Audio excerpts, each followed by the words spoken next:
नमस्ते दोस्तों, स्वागत है आप सभी का आप ही के चैनल पर। और मैं अनुपमा एक बार फिर से हाजिर हो गई हूँ आप सभी के लिए ढेर सारी महत्वपूर्ण जानकारियों को लेकर। आज के इस वीडियो में मैं आप लोगों को कुछ उपयोगी जानकारी और कुछ महत्वपूर्ण रेमेडी देने वाली हूँ जो आपके जीवन में बहुत काम आने वाला है। तो चलिए शुरू करते हैं आज का ये महत्वपूर्ण वीडियो। लेकिन उससे पहले आप सभी को गणेश चतुर्थी की ढेर सारी शुभकामनाएं। तो दोस्तों, सनातन धर्म में पंचभूतों की पूजा होती है जिसे 5 तत्व बोला जाता है। आप सभी जानते हैं 5 तत्वों में ही पूरा ब्रह्मांड समाया हुआ है। जो 5 तत्व हमारे भीतर है वही 5 तत्व बाहर है, उसी 5 तत्वों की हम पूजा करते हैं। तो दोस्तों, जिस तत्व से गणेश जी संबंध रखते हैं वो है जल तत्व। लेकिन हमारे शरीर में जो 7 चक्र है उसमें से 5 के एलिमेंट्स है, जैसे कि जल तत्व, पृथ्वी तत्व, वायु तत्व, अग्नि तत्व और आकाश तत्व। आकाश तत्व हमारे शरीर में विराजमान नहीं है, इसीलिए हम मंत्रों से या मेडिटेशन के द्वारा आकाश तत्व से कनेक्ट होते हैं। आप जानते हैं जब भी हम भगवान की बात करते हैं तो आसमान के तरफ देखते हैं, तो इसका मतलब क्या है? वो आकाश ही है जो ब्रह्म स्वरूप है और उसी ब्रह्म स्वरूप के अंश हम भी हैं। तो हम तभी उनसे जुड़ सकते हैं जब हम मेडिटेशन करेंगे या मंत्र करेंगे। तो दोस्तों, आपके जीवन में अगर बहुत सारे जीव जंतुओं से आपको डर सता रहा है, कीड़े मकोड़े आते रहते हैं, तो आज कुछ उपाय आपको बताने वाली हूँ। देखिए, ये जो शनि महाराज हैं इनके 2 नौकर कहे जाते हैं, यानी इनके 2 कर्मचारी हैं, राहु और केतु। और ये शनि महाराज जज हैं और ये दोनों हमें पनिशमेंट देते हैं। तभी तो राहु की दशा आता है या फिर गोचर में राहु केतु आते हैं हमारे राशि में, तो हमें परेशानी होने लगती है। इसके पीछे का क्या कारण है? साल भर हम अपने मन मर्जी के जीवन जीते हैं, हम अपने बताए हुए रीति रिवाजों को फॉलो नहीं करते हैं, हम अपने वेद शास्त्रों की बात नहीं मानते हैं, मनमानी करते हैं। और फिर जब राहु केतु शनि जब अपना प्रकोप दिखाते हैं तो हम पीड़ित हो जाते हैं। लेकिन डरिए नहीं, जो लोग अपने नियम कानून को फॉलो करते हैं, जो अपने वेद शास्त्रों को मानते हैं, उन्हें कोई परेशानी नहीं होती, उन्हें डरने की ज़रूरत नहीं है। लेकिन पास्ट लाइफ में हमने क्या किया है उसका हमें पता नहीं होता है और इसीलिए हमें इन सभी चीज़ों से डर भय सताता रहता है और उसका हमें फल भोगना भी पड़ता है, क्योंकि हमने जो किया है वो हमें याद ही नहीं है। तो चलिए, इस वीडियो में आपको मैं वो रेमेडी बताऊंगी जो आप इन सभी चीज़ों से छुटकारा पा सकते हैं।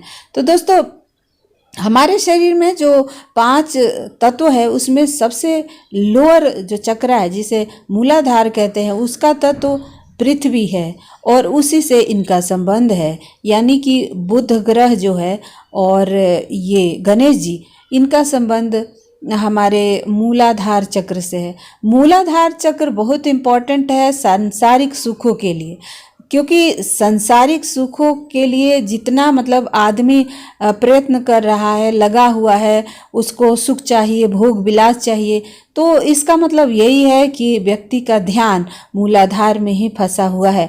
जब मूलाधार से इंसान का ध्यान उठने लगता है, यानी ऊर्जा ऊपर की तरफ उठने लगता है, तो वो फिर अपने स्वार्थ को त्याग कर दूसरे के स्वार्थ के बारे में सोचने लगता है और फिर वो धीरे धीरे उसी परमात्मा का स्वरूप बन जाता है। तो दोस्तों, खैर वो तो दूसरी बात है, लेकिन आज मैं आप लोगों को मूलाधार से संबंधित ही जानकारी देती हूँ, क्योंकि धन तो सभी को चाहिए, धन की आवश्यकता पड़ती है, क्योंकि इस धरती पर धन के बिना कैसे हम सरवाइव करेंगे। तो दोस्तों, गणेश जी आते हैं हमें आशीर्वाद देने के लिए और सुख शांति समृद्धि का वरदान देने के लिए। रिद्धि सिद्धि इनकी दोनों पत्नियां हैं और शुभ लाभ इनके संतान हैं। तो सारे जितनी शुभता है इन्हीं के हाथों में है। तो दोस्तों, आपको करना क्या है? आपको, अगर आप गणेश जी की पूजा करते हैं तो राहु केतु और शनि इनका भी प्रकोप शांत होगा, इनके भी बुरे असर से आप बचेंगे। तो देखिए, केतु जो है वो झंडा है और झंडा किस तरह का होता है? ट्रायंगल होता है। तो केतु को कोई भी चीज़ हम जब चढ़ाते हैं तो वो ट्रायंगल होना चाहिए, ट्रायंगल शेप में। तो आज के दिन दोस्तों आपको एक पीतल के थाली में ट्रायंगल बनाना है और 3 तिल के लड्डू उस ट्रायंगल के ऊपर रखना है और बीच में आप श्रीम लिखिए।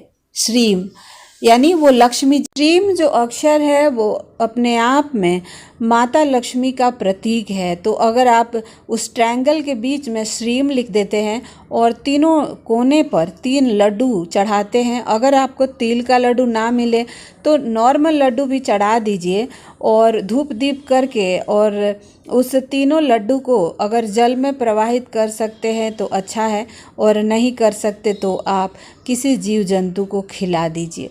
तो दोस्तों इससे क्या होगा, आपके राहु, केतु और शनि ये तीनों शांत हो जाएंगे और आपके जीवन में आप बदलाव देखेंगे। दोस्तों हमारा जो मुंह है वो राहु से संबंध रखता है और हमारा जो वाणी है वो बुध से संबंध रखता है। इसके साथ ही जो हम बोलते हैं वो माँ सरस्वती से संबंध रखता है और हमारे गले में जो बोलने के लिए जो विचार बनते हैं वो लक्ष्मी से संबंध रखता है। तो इसके लिए आपको एक मीठा पान गणेश जी को अर्पित करना है। अब इससे क्या हो गया दोस्तों, जब हम लक्ष्मी अर्पित करते हैं यानी कि पान का पत्ता जो है वो लक्ष्मी का प्रतीक है, वो हम गणेश जी को अर्पित करते हैं तो हमारे घर में जितनी भी परेशानी है वो धीरे धीरे समाप्त होने लगती है। ये मेरा अपना पर्सनल एक्सपीरियंस है कि एक पान के पत्ते ने इतना जल्दी चमत्कार किया था कि आप हैरान हो जाएंगे। तो दोस्तों मैं भी एक समय जीव जंतुओं से बड़ा परेशान थी और मैंने एक पान का पत्ता गणेश जी को अर्पित किया, मीठा वाला पान का बनाया हुआ पान, और अपनी परेशानी बता दी और परेशानी गायब हो गया। दोस्तों इसके साथ आपको एक बात बताना चाहती हूँ कि जब भी भगवान की पूजा कीजिए तो अपने घर से प्रसाद बनाकर ज़रूर चढ़ाइए, चाहे हलवा हो गया, चाहे मोदक हो गया, लड्डू हो गया, जो भी बने, क्योंकि घर से जब हम अन्न बना के चढ़ाते हैं भगवान को उसका बहुत बड़ा फल है। और लोग रेडीमेड चढ़ाते रहते हैं, तो ऐसा मत कीजिए, आप ज़रूर घर से कुछ ना कुछ बना के चढ़ाइए, क्योंकि अन्न ही सारा खेल करता है, अन्न के लिए ही सब कुछ होता है। तो अन्न में जब वृद्धि होगी तो सब कुछ अच्छा होने लगेगा। तो घर से आज मीठा कुछ बनाकर गणेश जी को भोग लगा। दोस्तों मेरे द्वारा बताए हुए उपायों को आप अपने जीवन में ज़रूर उतारिए, क्योंकि ये सिर्फ कहने वाली बातें नहीं है, ये मैं खुद करती हूँ। इससे क्या होगा, कुंडली के सभी दोष जो है वो समाप्त हो जाएंगे और इसका अच्छा रिजल्ट मिलने लगेगा। तो अब आपसे विदा लेती हूँ। वीडियो कैसा लगा बताइएगा। Thank you so much for watching. सर्वे भवन्तु सुखी।